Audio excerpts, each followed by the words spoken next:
Now that code's going to stay in the upper right-hand corner. I'm going to go ahead and start moving us along. Our objectives for part 4 of our study of culture are pretty straightforward. We're going to be looking at different types of cultural rules. I want you to understand what those different types are and what makes them different types of cultural rules.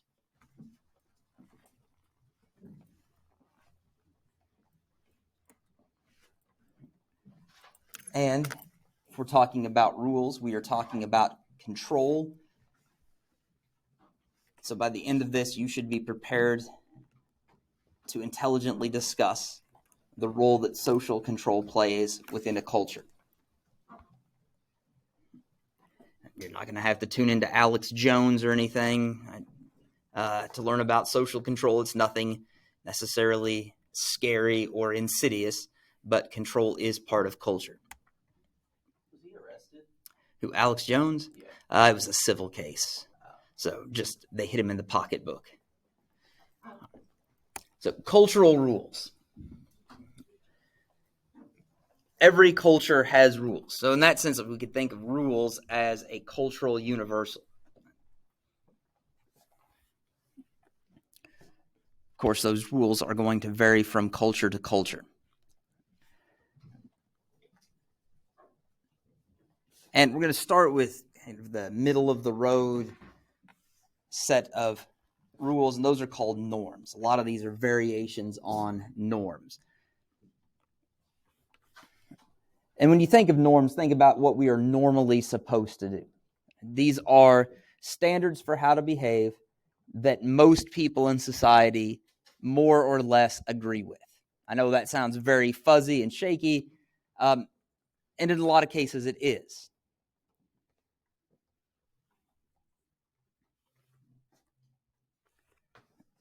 Some of them, though, are not fuzzy. There are some norms that are written down. Those are going to be things like, well, everything from classroom expectations, which are posted over there. Don't worry about them, Max. You guys have been doing fine on those. To school board policies, to laws about violent crime. And all of those things are formal or written norms. Informal norms are the ones that are a little fuzzier. They're not written down, but most people know what they are.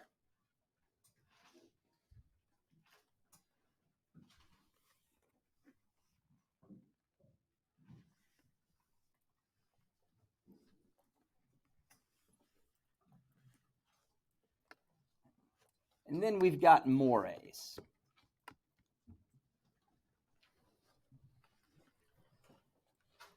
Now, when you see mores, it looks like mores, and it's okay to think of it as mores.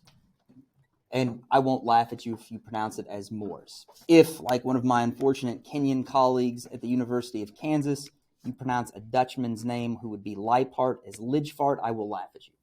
I'm just going to tell you, like the 12-year-old in me is going to take over, and I'm going to laugh. Don't take it personally.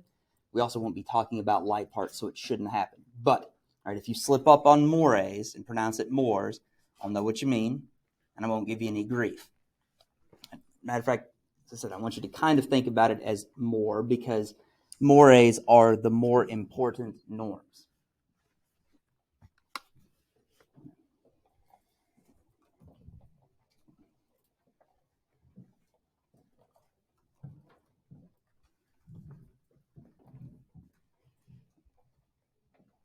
And they're also related to morals. So they're more important norms about moral questions of what's right or wrong.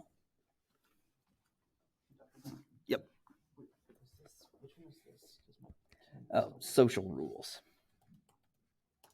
And the one before it. Social control.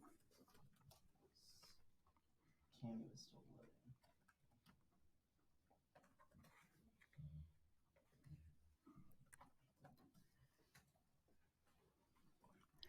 Mores are going to be about things like murder or theft.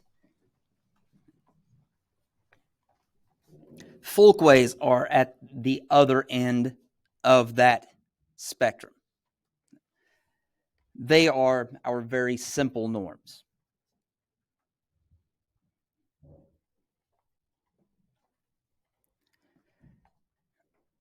And they're certainly not as serious. They're just kind of our basic expectations for appropriate behavior.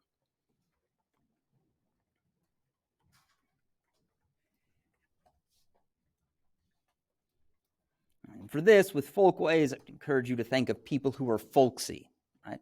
They try to keep things simple, right, for the common man. Same thing with folkways. They are the simple rules for the common person. And for the most part, we follow these norms without even thinking about it.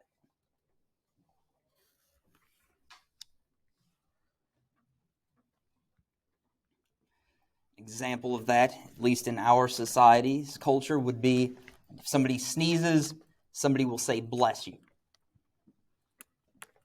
Probably without even thinking about it.